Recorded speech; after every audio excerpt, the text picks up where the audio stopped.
Buenas noches, mi nombre es William Moreno y voy a hacer el taller de inglés, la grabación. Ya que hicimos el video y la voz no nos quedó, seguramente la persona que lo grabó. Entonces cada uno vamos a tomar su propio personaje con su propia grabación y vamos a anexarlo en el formato para su calificación. Entonces, para completar los 4 que estamos en el grupo, yo escogí el personaje de presidente, el cual pues voy a desenvolverme con este papel en el transcurso del taller, y cada uno pues se enfoca en su personaje adicional. Entonces comenzaré, en este momento está de noche, entonces comienzo. Good night. Introduction. Begin the meeting with introduction with special attention by the newcomers.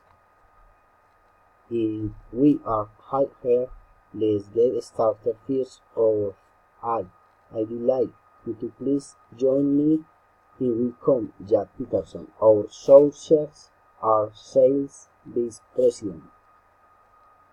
I also like introduction Margaret Simpson, Bob Redfield, joined our team. Reading past the scenes. It's a good idea. Reading past the scenes shortly before moving on the main topic of discussion. We're here today to discuss why of improving sales rural market. First, let's go over the report for the Let's Meeting, which was developed on July 24. Right on over to you.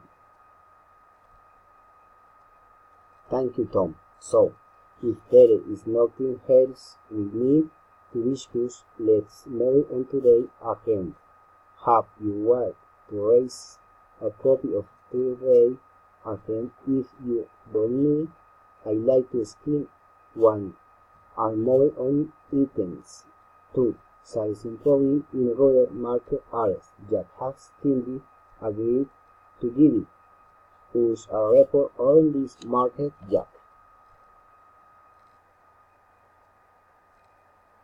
Unfortunately, we're running short of time. We'll have to leave to honor times.